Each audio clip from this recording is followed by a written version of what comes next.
So, hello everyone. Uh, Welcome to this amazing webinar. It's basically a digital detox session and how you do it by Hemalata Swaminathan ji. So, I'll just give a brief introduction of Ms. Swaminathan.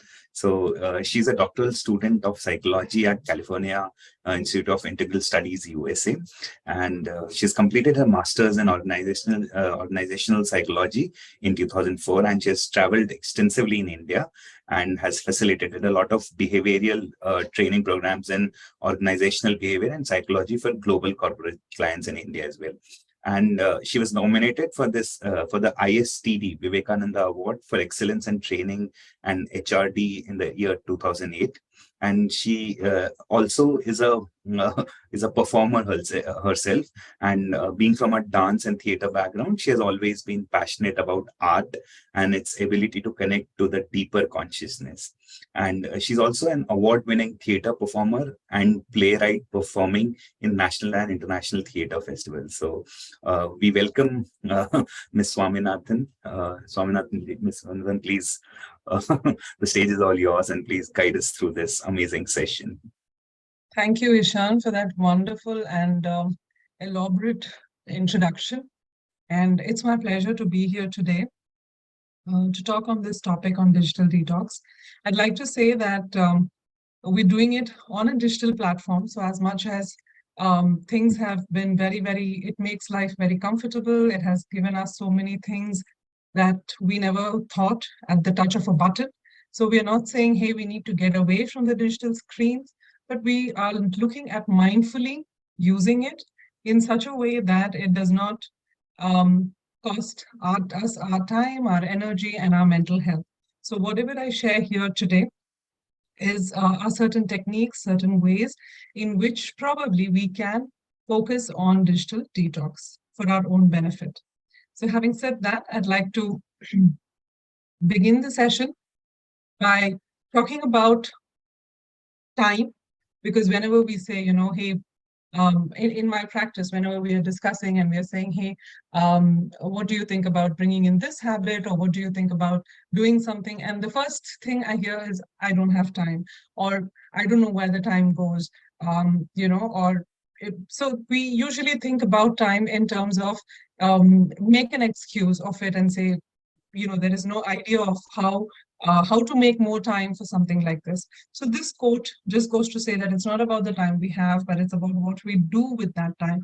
And that is what we are looking at today, to be really seeing how we mindfully use our time, how we mindfully look at understanding what we are doing on the digital platform. This is something which has become our current scenario, right? Like I said, everything is at the touch of a button. So whether it's work, whether it's play, whether it's entertainment, whether it is something to do for some other members of the family, like kids, elders in the family, everything, connecting with people, everything has been, is available on the digital platform, and the digital platforms make it very, very easy for us to live a life where possibly we are doing a lot more than what we could, engaging a lot more, getting a lot of more information on things than what was possible before.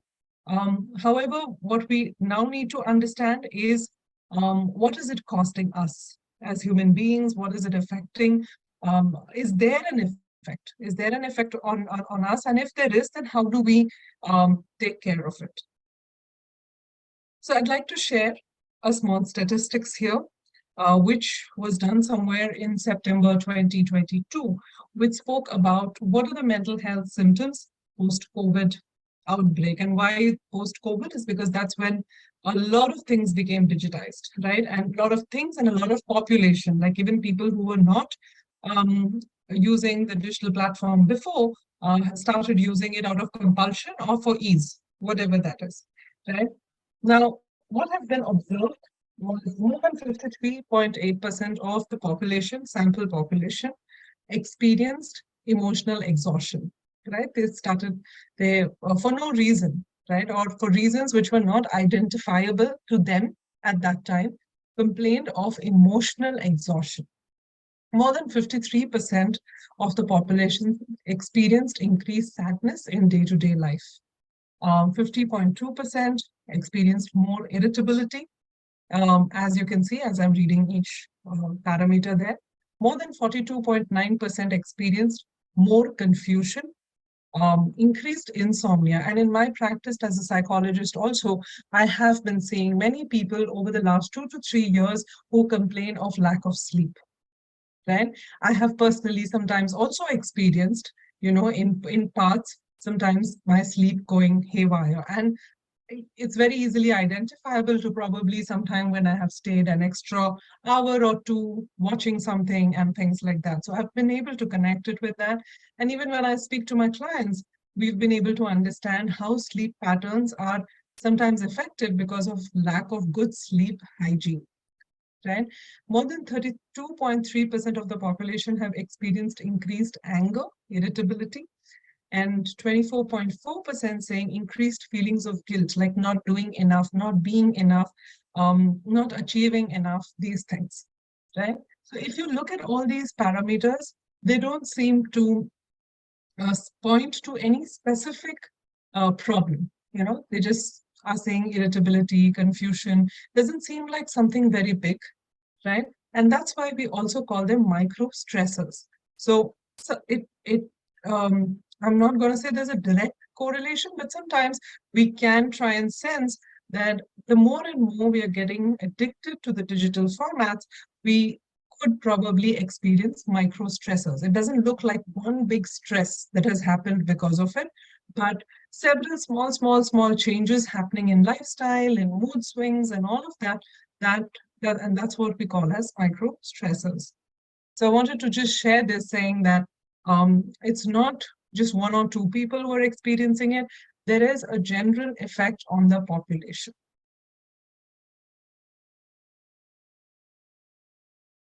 If you are on the laptop, you can take a good look at this slide that speaks about how we have built a comfort zone around ourselves. Everything is at hand's reach. Everything is at the touch of a button. Everything is so comfortable that sometimes it's easy, right? And then we just get used to it and we want to just use that. And, it's easier to sit with a phone than to go out and walk to the nearby shop and get something, right? Why would I do that when I can do it on my phone? Great, wonderful, right? But then what are we losing out in that pattern? So eventually, because we got used to it over 2 years, 2.5 years, 3 years, and sometimes more, not everybody started using mobiles and digital formats just over COVID, it became our comfort zone, right? It became something that we could just relax and do.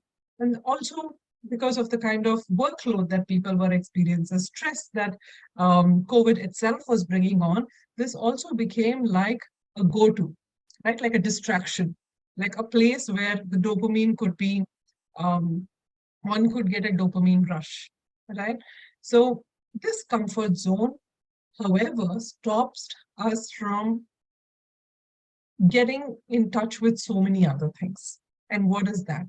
Right? What is it that we missed out on? What is it that we are missing out on? One, maybe certain very, very small things, like I said, but that go a long way, like probably a few hours of sleep, right?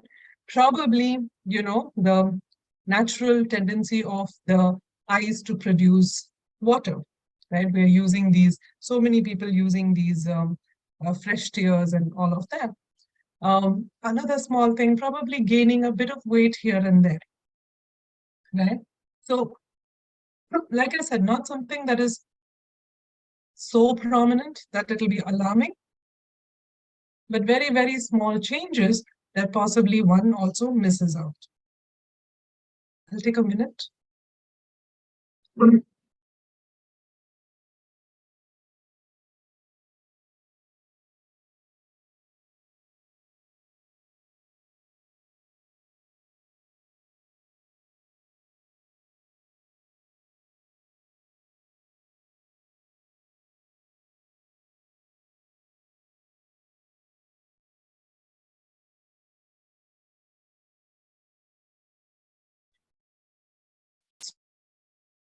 Sorry, I've been having a bad throat and sometimes that shows up.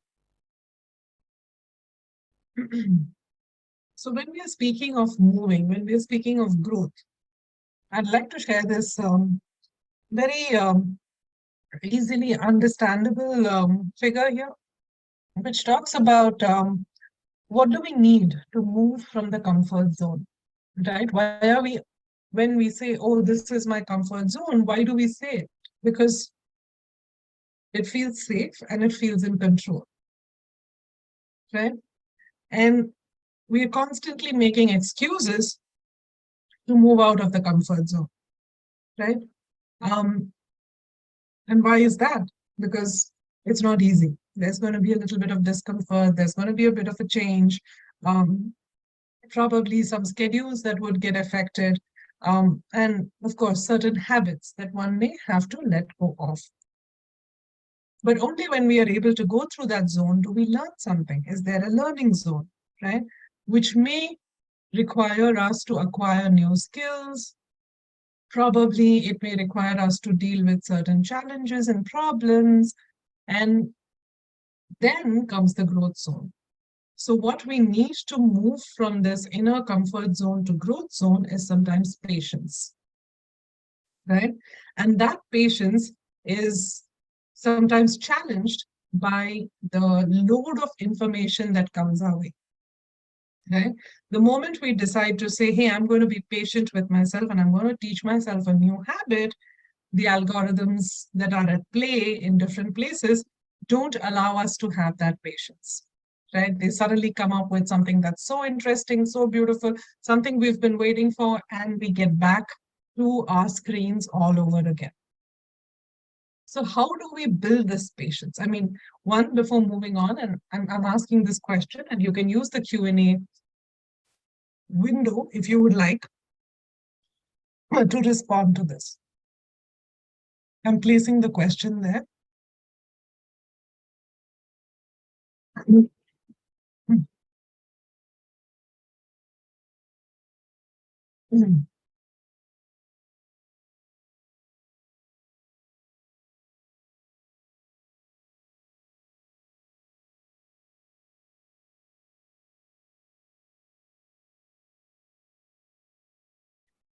Ishan, can you help me understand if I can post a question in the Q&A?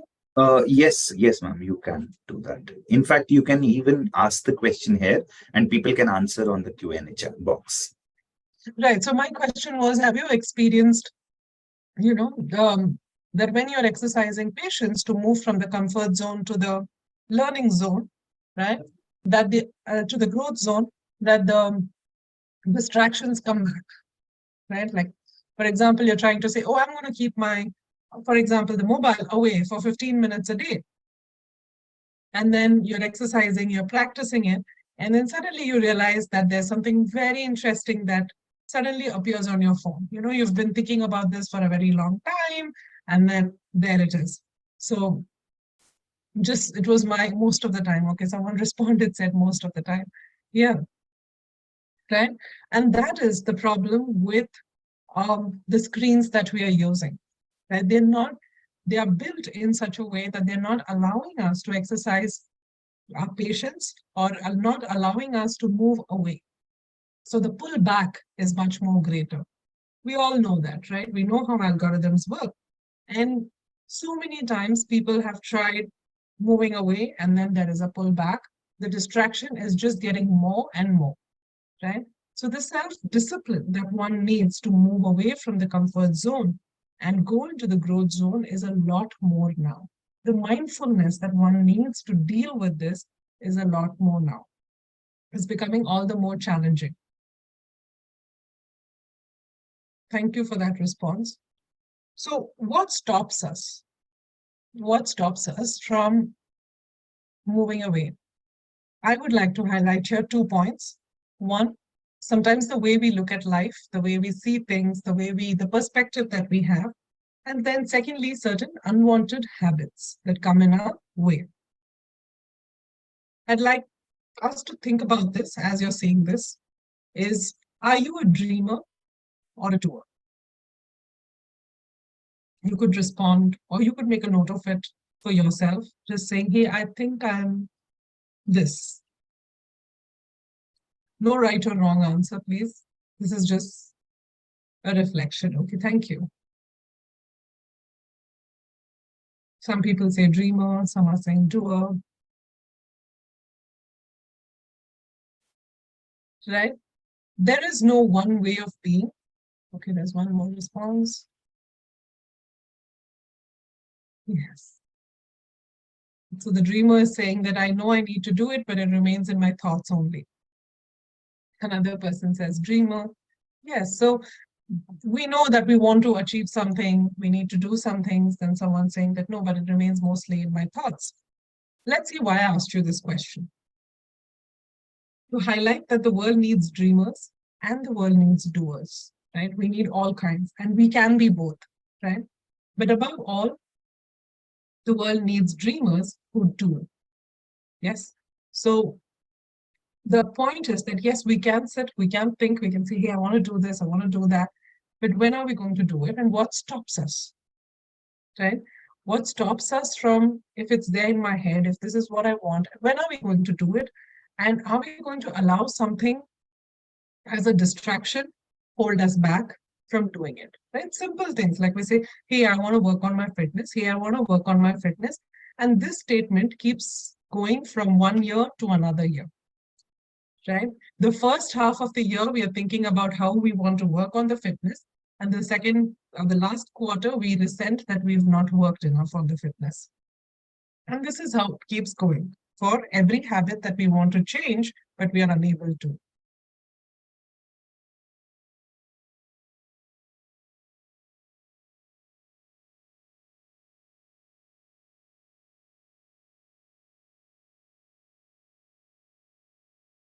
So what is the result of this procrastination? What happens when we keep postponing, when we keep procrastinating, when we think it's okay, it's fine, how does it matter? When we keep remaining in our comfort zone and don't make an effort to move, right? Obviously, one, there's an increased waste of time. You can see it, everybody knows it, you know it yourself, but somehow the coping mechanisms are so strong, we say it's okay, doesn't matter. We tell ourselves, or we go into this whole sense of resentment of, I'm not good enough, this is not fine, I should have done this. Unhelpful. Whether you're pitying yourself or whether you're resenting it, both of it is a waste of time. Obviously, there are increased stress levels. What is happening because of that? Either physically, what you're not paying attention to, either the physical self or the mental self or the intellectual self, whatever, that part of you is experiencing a lot of stress. You're not taking care of it. Certain opportunities that we are missing out on, we don't even know what opportunities we are missing out on. When we are not functioning at our level best, right? And then the lack of motivation. So I'd like to share a very simple case study here of a client who I've been working with. And I think that will just help us understand how coping mechanisms work, right? So the person, when he came in to speak, he said he came in with sleep issues, not able to sleep. So we started talking about sleep hygiene and we said, okay, what's happening? What time do you go to bed and this and this? So the person started narrating, and maybe most of you would resonate with that in terms of saying, hey, I work 12 hours a day, right? 12 to 15 hours a day. And then when I come back home, I don't know what time I'm going to come back. So I just come back home and then, whatever I take some time to, I take some time to get refresh myself. And then I want to entertain myself, right? I want to distract myself from the 15 hours of work that I've done. So obviously I watch something on the screen and then it becomes interesting, or it goes on, right? There's no end to it, right? It goes on, next episode. So then I just get so immersed in watching something and then I go to sleep just like that. The next day I just wake up. It's time for work. There's work rush. I have to be there on time. So I get to work. So this is the routine that I follow right through Monday to Friday and sometimes on Saturdays also. In all this, where is self-care? Right? Where is self-care for the body, for the mind, for the mental health, for the self? It is just basic existence and going to work, coming back, and then entertaining oneself and going to bed, right? This person was single, so we didn't get into, what time you spend with family and this and that. Maybe if there was something, it would be on weekends, you know. I'm not sure. But this is something like a clock, right? That we keep going from one day to another, one week to another. And I don't know if you've ever asked yourself, are you practicing self-care? You know, and maybe just take a moment to answer that in a yes or no for yourself and say, on an everyday basis, not on a weekend basis, not saying that, hey, I need to practice self-care and weekend is for self-care. We need to practice self-care every day. So just ask yourself this question: am I practicing self-care every day?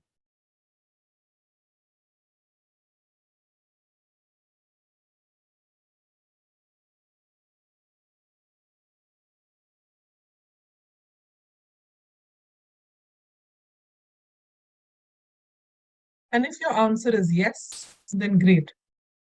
If your answer is no, then we really need to, not every day. Yeah.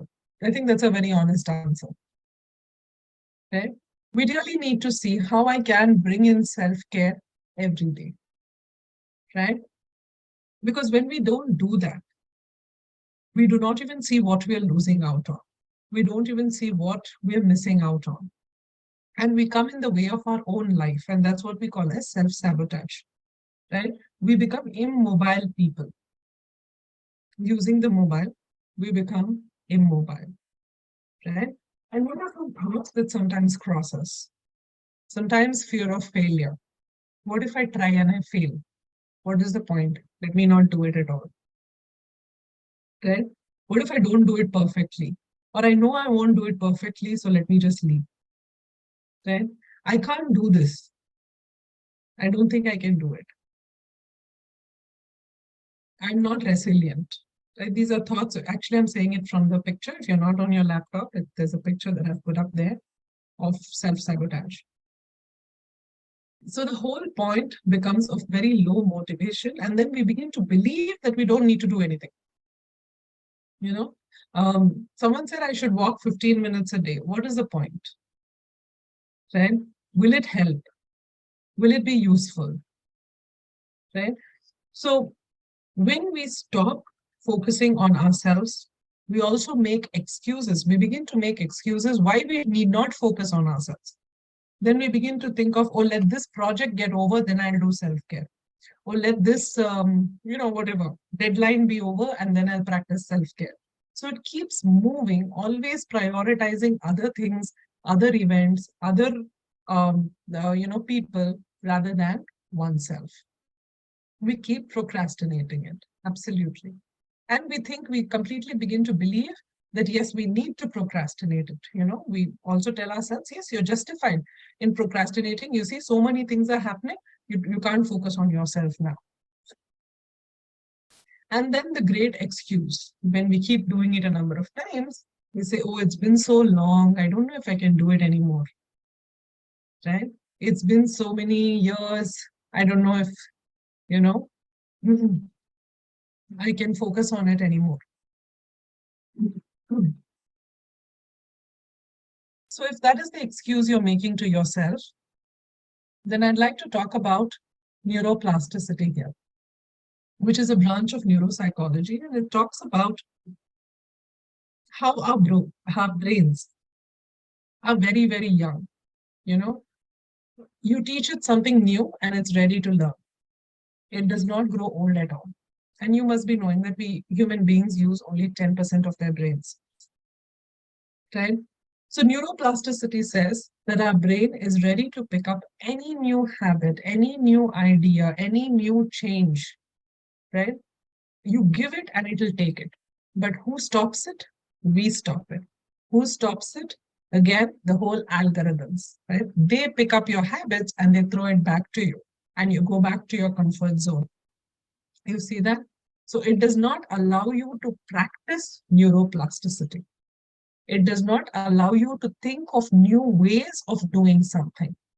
You get into old habits, old ways, comfort zones, and absolutely the brain becomes stagnant. You're seeing fed information, you're listening to fed information, and accumulating so much of information right through the night or early into the morning at any time of the day. Your brain is not being allowed to think of new ways, new things, new pathways, and it becomes very, very stagnant and stale. And that is the problem. That's where exhaustion comes in, because this brain cannot function like that. The brain needs new things every time. It needs to be creative. So we are completely coming in the way of an organ of our body, and we are not allowing it to function to the best of its capacity. So please remember this, is your brain is new, ready to learn. Science says this, neuroplasticity is talking about this, right? And saying that please think of new ways of doing things, and your brain will learn it in not a year, not a few months, but just in 21 days, right? The brain is so young that it says, do this for 21 days and I will learn it, right? And screens have just devised algorithms to come in that way. By the time you finish even 1, 2, or 3 days, an algorithm will figure out how to get to you, right? By maybe throwing up something that you like, giving you a notification about something, or creating an ad around something, whatever that is, right? But we need to then think about this, that my brain needs 21 days to learn something new. And how can I practice it for 21 days? You can come up with your own self-improvement techniques based on what you want to improve on. This is a list that I have here. And today I'd just like you to choose one that you think you can practice for the next 21 days. So take a look at the screen. There are 13 points. Maybe you feel like using many of it, but I'd like you to choose just one number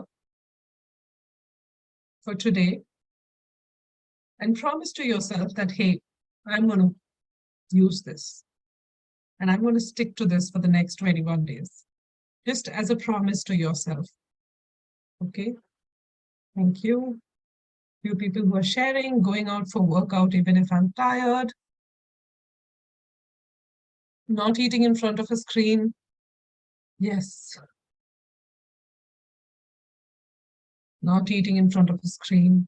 Mindful eating, right? How we have forgotten mindful eating. Either eating in front of a TV or the mobile. So that's wonderful. Please do that and you will see the quality of food that you enjoy. You'll be able to taste your food and that makes a difference.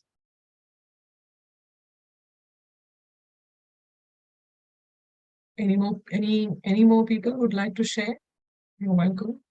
Or at least make a note of it for yourself.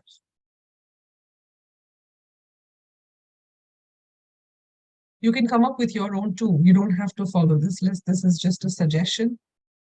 You can come up with something for yourself and say, I'm going to try and practice this for myself.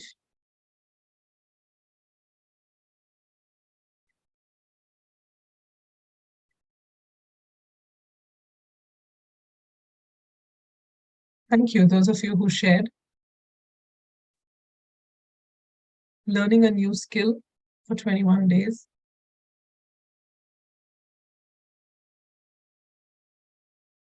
Yeah. So innumerable things that we can do, but we don't think of it. We just let time pass by. We just, spend our time. And if it was doing good to us, it's great. But even at the end of it, we are exhausted. And we know why we are exhausted, right? Like, I don't know if you've heard of this whole dopamine rush that comes in when we are taking in information all the time, when we are watching a screen, when we are scrolling, when we are watching short videos, right?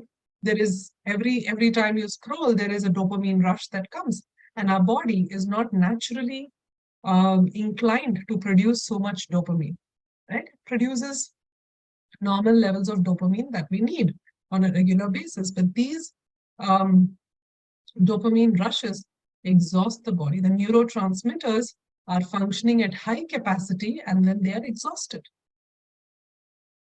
So even though you may feel, I have just watched some lovely stand-up comedies over the last 1.5 hours, but every time that you're scrolling, there is this artificial dopamine that is produced in the body, and that exhausts the body. The body is not naturally doing that. In fact, recently, screen addiction is known to produce the same amount of effects as substance or alcohol addiction, right? The kind of effect that one has when one engages in substance or alcohol addiction, screen addiction has been proven to exhibit or have that same kind of negative effect on the brain. So there can be no excuse for saying, I'm learning so much, I'm doing so. Everything needs to be, there needs to be a limit. So when we are building a habit, we need to practice the habit for 21 days, like I said. Log the practice, write it down somewhere, 1, 2, 3, 4, mark your days. Start all over if you skipped a day. Tell someone about the new habit, right? Not in a, I'm not saying in a social media way, but more in an accountability way. Saying, hey, I'm doing this, I've started this, kind of. And reward yourself at the end of one cycle and repeat the cycle. Here are some ways to overcome poor habits, and these ways are ways that have been researched and found to be useful. I'm just sharing it here. You could use any of these ways. If you're looking at getting away physically from something, keep it physically away from you, right? Like if it's a mobile, if it's some form of screen that you're addicted to, keep it away, physically away, and that has proven to help. Like in the research with the cookie jar experiment, what was found that when the cookie jar was kept on the counter, many people, children took a lot of the cookies. But if it was kept a little away, a little behind, where they could not access it so easily, children consume less cookies. So it's the same with us. When something is, like they say, out of sight, out of mind, right? So when something is physically away, we have less tendency to access it. But if we are constantly going to keep it close, at hand, available, close to the bed, near the dining table, right? Then we are going to access it more often. So let's say, some of you who said eat without a screen, try and see that you are physically away from screen spots when you're eating. The second, replace it. Any habit that you're trying to get away, replace it. So now you can think about, okay, when we have meals, we're going to have face-to-face chats, right? So make it a quality family time or a quality time with friends or something like that. If you're alone, then try and say, okay, this is going to be my time with myself. I'm going to really mindfully eat myself. So try and replace it with some kind of a resolution. Like this was done in the nicotine experiment with, getting rid of smoking addiction, where it was observed that when people got their nicotine shots, right, either through nicotine patches or when they were given nicotine gums, then it reduced their need to pick up a cigarette. So it's the same thing when you're able to get some company, right? You're spending, you're laughing, your meals are happy times, then possibly you will not look for something else. I mean, you'll not go back to the screens.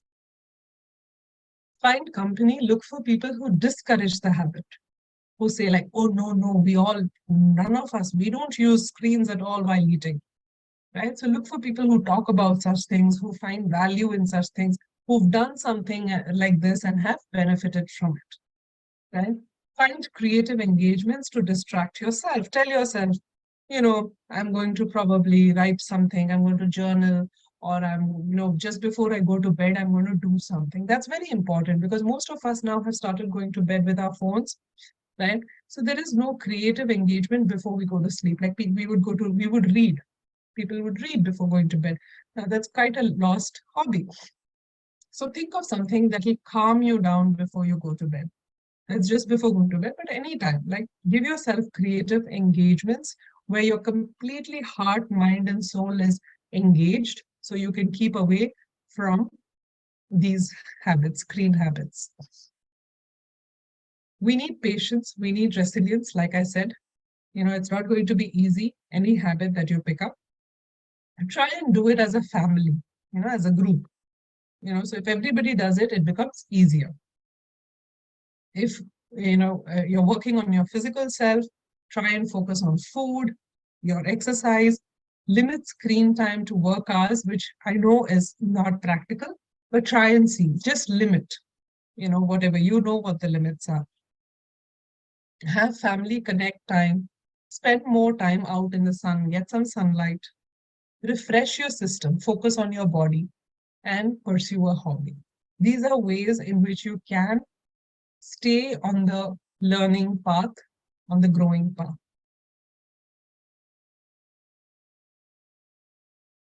It's also important for us to try and figure out our purpose. What, and when I say purpose in life, yes, we all have a grand purpose, right? Saying, oh, I want to do this, I want to become this, yes. But also try and have a purpose for every day, right? To remind yourself, okay, today I'm going to focus on this.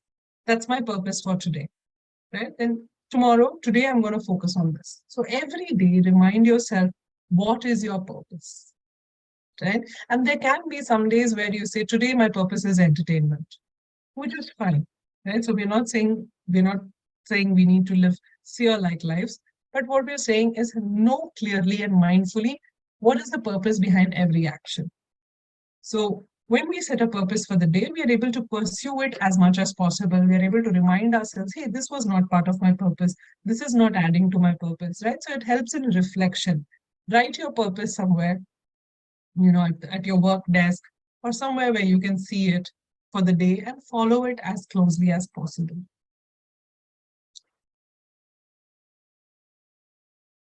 This is a suggestion for a gratitude journal, right? To mention things that you feel grateful for helps us to spend times with ourselves, helps us to reflect, is good for the mental health because you're trying to think about what's going on well in your life, what life has offered for you, and things like that. So a gratitude journal helps in reflection, in spending time with oneself. If you're already doing it, great. If someone says that they've been following the gratitude journal after reading Secret, yes, that's wonderful. So which also means that you've read something, which is great, right?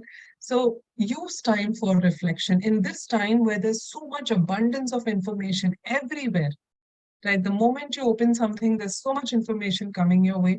Please choose me time. Sit and think about what you want, what you like, what you did, what you didn't do, to really bring that focus back to yourself, to get in touch with yourself. Otherwise, we're just going to be feeling pulled in all directions with all the information that's coming our way. You have to be this, you have to do that, this. There's always information coming our way.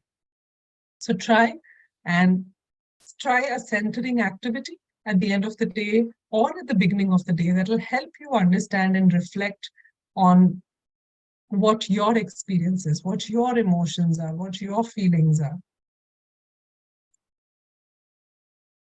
Gratitude, so there's a question, what kind of centering activity? Like a gratitude journal is a centering activity that will bring you back to yourself, right? It will help you reflect on what went well for you, what you appreciate in life.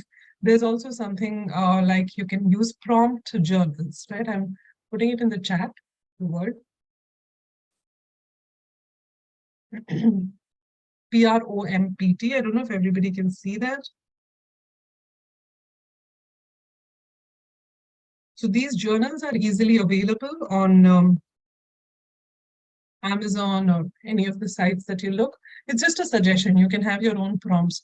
They provide prompts, right? They'll have a question and you can provide answers to it. Questions on life, right? What went well for you, right? What are the 3 good things you did today, right? Or what are the 2 areas of improvement you'd like to make for yourself? So every day there's a different prompt, and that helps you to just think about how the day was, what went well, who 2 people you appreciate in life, things like that. So different prompts for different days, and that just helps to journal.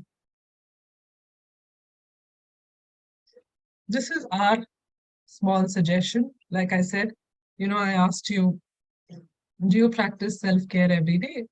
And when I ask this question, many people say, oh, we don't have time.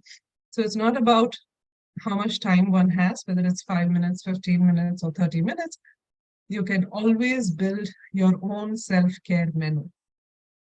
You can keep a reminder saying, if I have 5 minutes, this is this I'll do. If I have 15 minutes, this I'll do. Right? If I have an whole hour, this is what I'll do. So all we need is reminders, because we have a load of information coming from our screens and we forget. We forget some things which are so simple and so small. Like if I have 5 minutes and I take 5 deep breaths, I can feel so much better. But we forget. So every time there is some time, we pick up the phone and we are scrolling the phone. Isn't it? Right? While I'm traveling, I don't have to scroll the phone. I can take a few deep breaths. Right? So this is our offering. You're welcome to add to this. You're welcome to make your own. But always have like a small strip that says 15 minutes, 5 minutes, 10 minutes, 30 minutes. This is reminder, like a reminder tag.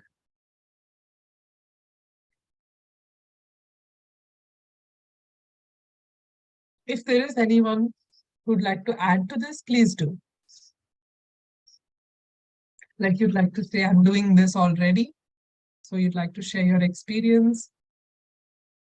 Thank you. I'm glad you found it helpful. Meditation, wonderful.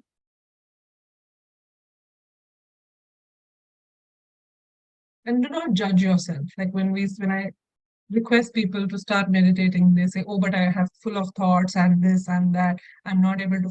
All that will happen. And that's okay. Right? So just begin with 5 minutes, 6 minutes, 10 minutes. Just sit in one place, because that itself has become so challenging nowadays. Right? In my practice as a psychologist, we find that restlessness has increased nowadays. The moment we ask people to sit in one place for few minutes, they're not able to. Right? You may find it with yourself also. Either we start shaking our legs, or we start shaking our hands, or we're looking around, or we want the phone. Right? We're thinking, oh, where's the phone? Right? So the restlessness has become such a characteristic of our emotion. And that is not helpful. That is a stress. So wherever we are, to just try and say, okay, I don't know what meditation is, but let me just sit with myself, not do anything. Right? If 100 thoughts are coming, it's okay. Let them come, let them go. Right? But just to focus on sitting still. And let it slowly become a practice, without watching anything, without consciously listening to anything. Just can we sit wherever we are? And that itself will help us with this emotion of restlessness that we are feeling as a race. The restlessness to do something, be something, see something, hear something, constantly be entertained. And that would really go a long way in dealing with that. Anybody else would like to share? You're welcome to. Some people said they meditate.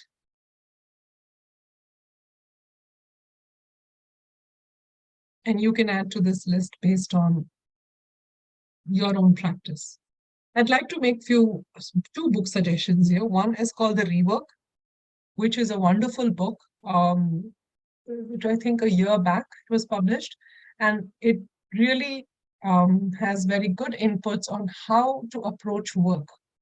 Right? It gives us ideas, the author makes suggestions on how to completely take a very different look at work. Aims at work-life balance. So all tips, all chapters work towards how we can approach work in a way that is holistic and that leads to more a sense of balance. Someone said, take a walk. Yes. Such a simple thing, right? Like just get up and take a walk. When we have some time, take a break, like get up from the chair, connect with a group of friends. Yes, as much as possible, try and connect physically rather than online. If unavoidable, yes, online is understandable. Simple things, right? Like when we're speaking to our friend, let's call them. This has become such a texting generation that we are constantly texting people. But what about the voice? There's so much emotion in a voice. There's so much you get to know about the person in a voice, right? Try making it a phone call rather than just text. So, hey, how are you? Hey, I'm good.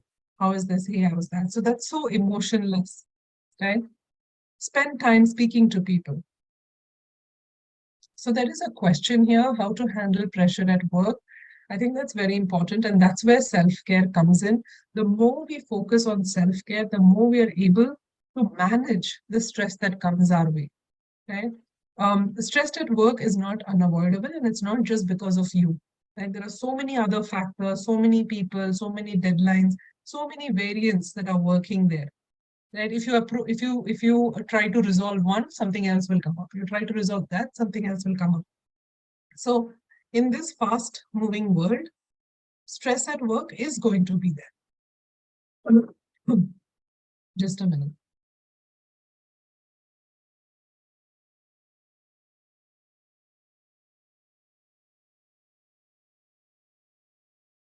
So obviously the way one takes care of themselves is to use these breaks towards self-care, right? If there's a very stressful day at work, whenever you get a break, right, try and see how you can practice breathing.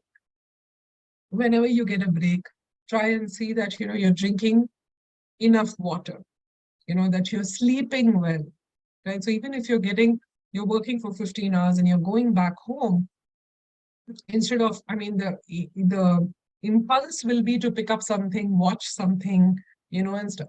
But remember that sleep is very important. That's what is going to help you focus on this deadline that is so stressful the next day, right? The stress at work becomes more stressful if we are not practicing self-care, right? So, sometimes we think, oh, if everything is okay, then I'll practice self-care. No, we need to practice self-care in the toughest of times. That's when we need it the most, right? So as you experience more and more stress at work, try and see how you can use even little pockets of time to do things that really calm you down.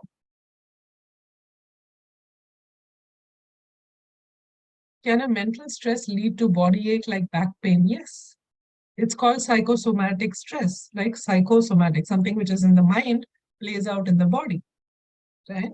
So yes, a back pain can be a result of probably bad posture, right? Not sleeping enough sometimes, but something also psychologically, if you're feeling, that can also result in a back pain. So everything is very connected.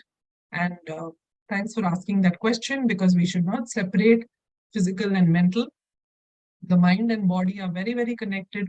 What's happening, our habits are affecting our mental health, and our psychology affects our body.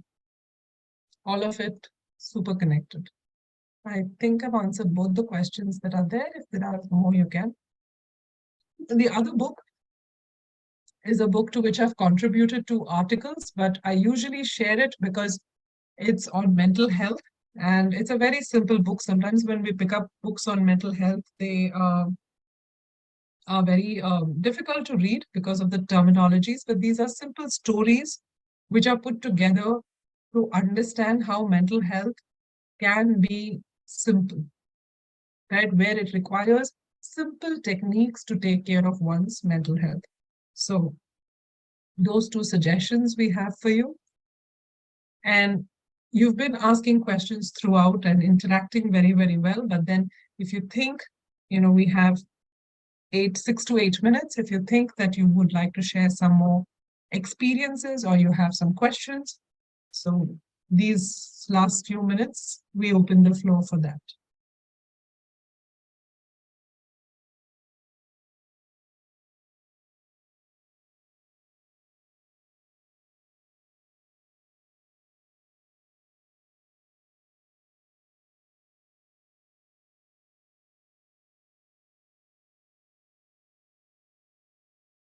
If you can see some questions, Isha, let me know. Yes, I for sure.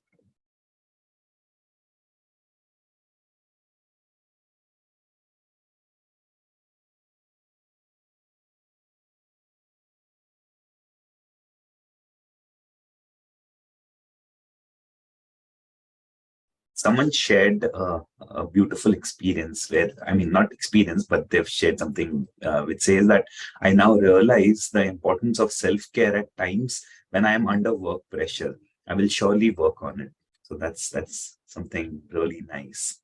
So great that we're achieving it through through these webinars. This is the purpose of these webinars. So yeah, amazing, No, amazing. I think it's absolutely, thank you for validating that, whoever has responded, I don't want to name. Um, but I think many a times we think, like I said, right? Like if I have time, I'll do self-care, or on weekends, I'll do self-care. There's so much stress at work that I can't practice self-care, right? But these are the times we need it the most. And I call something, I would like to share this with this question. And that's why I like questions because, sometimes they really make you share something which you had not thought about as part of the session. So I call something as the come what may list, right? So one or two habits that you will do every day, come what may, right?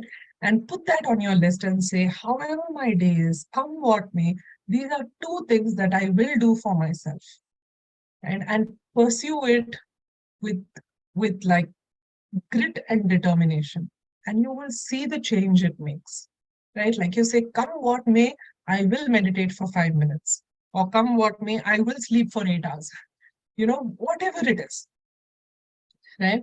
And you will see that it makes a difference when you're under pressure or whatever circumstances in life.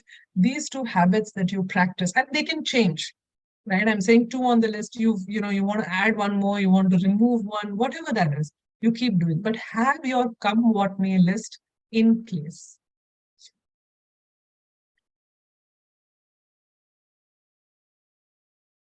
There are a few other questions, and Yes. uh, One, yeah, okay, I'll just read that, Ishan. How should we get rid of eye dryness while on laptops? I think you have a lot of gadgets now. You can wear those glasses that help you, you know. Ishan, if you have something to share there, you can let me know. I mean, we can get those uh, eye moisturizing this thing Yes, from the pharmacies as well. So we have a pharmacy on the Eating Care app as well, so we can order from right, there as well. right, right. Right, that is one, and of course those glasses that help in ensuring. I also think something to set the lighting of your laptop, that helps. So try and see. Technically, there are certain ways in which you can avoid that. The simplest is to avoid using too much screen time. But if it's unavoidable, then these are other things that one can use. Is it true that most order disorders or illnesses are psychosomatic? Yes, there is a school of thought that believes in that.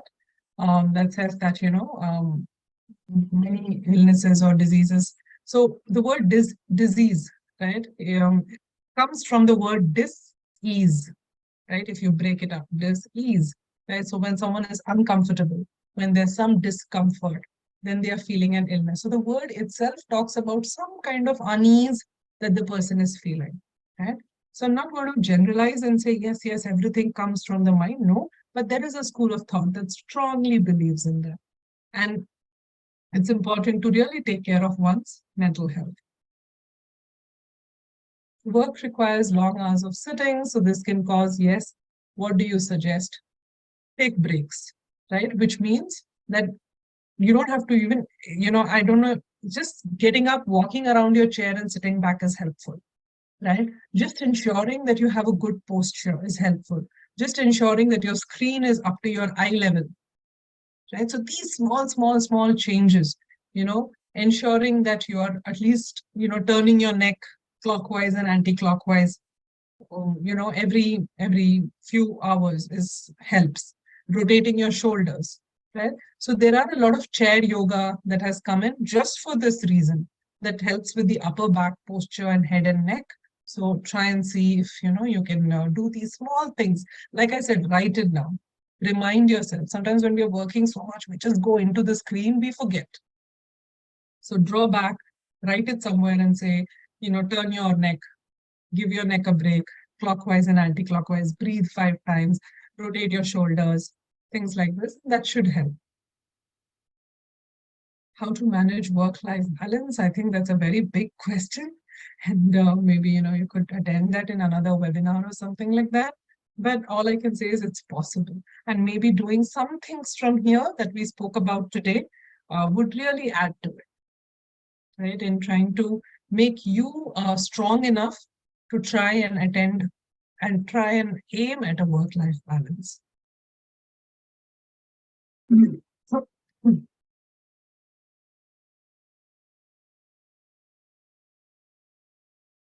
Ishan, can you read the next one? I'm sorry. Yeah, it's this question is it advisable to fix time slot for each day to respond on emails? Then how to manage critical emails which need immediate attention? Yeah, here what you're talking about is like a time management tool, Yeah. which talks about urgency and priority. Um, and I think that is, you could look into that in terms of take support with that time management. But I would just say it is up to you to decide. Definitely, it's good to understand how to fix time for each things and also be flexible with it, Mhm. right? So yes, I fix a time between, let's say, 2 p.m. to 4 p.m. for my emails. But if something comes up critical at 11 a.m., then I attend to it, right? So though you have a 2 p.m. to 4 p.m., you also are flexible in understanding criticality, right? But that won't happen every day, right? So most of the days you'll be able to follow 2 to 4 and stick to your schedule. And some days it will be challenged with a critical mail. So have a structure and also have flexibility to it. Is Then memory loss related to work stress? Thanks, Ishan. Yes, it is a symptom of burnout, right? But not always. So please speak to speak to a mental health professional or speak to your doctor if you're facing it very frequently. If we have night shifts and we need to continuously monitor 12 to yes. Yeah, now that is your work, but it should not affect you in a way that, it affects the way you look, right? Having dark circles, check your vitamin levels. Dark circles are not only because of watching screens, they can also be because you're not getting enough sunlight. Like you're saying, night shift, I don't know, morning, probably you go back sleep, so you're not getting enough sunlight. So check your vitamin Ds, ensure that your vitamins are in place. Dark circles are caused because of lack of vitamin levels. Okay, so please ensure you do that. I think that was the last question, Nishan, yeah, that this I is the see. last question. Yeah. There Okay. is just one comment from somebody. They said that yes, we can plan our day, our work, our financial, personal life to minimize the stress, and they would want to do this. So thanks a lot for motivating us, I would say. Yes. Thank you for Like I this. said, we need small reminders, Yeah, yeah, and what this whole information, sea of information does, it makes us forget. It yeah. makes us absent-minded. It makes us believe that there's no need to do anything. So please set your reminders in place and do them.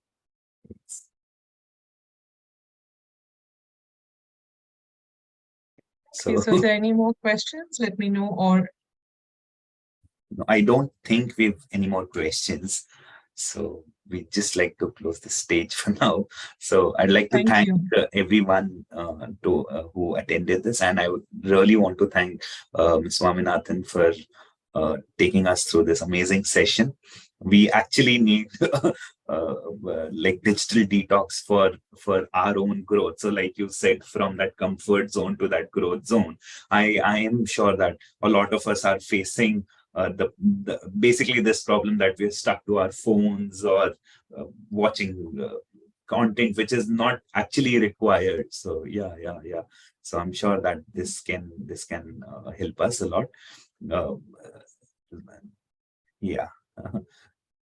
Yeah. So there was these two questions, but they were not questions actually. They were just people were stating some facts. So I just skipped by them. So yeah, thank you very much. Thank you for this amazing session. Everybody, we all, have these sessions like these on Fridays generally, and you can check the Eat Care app for more such sessions. So thank you everyone. Thank you for joining. Thank Thank you. you. Thanks a Sure. lot, everyone. See you. See you.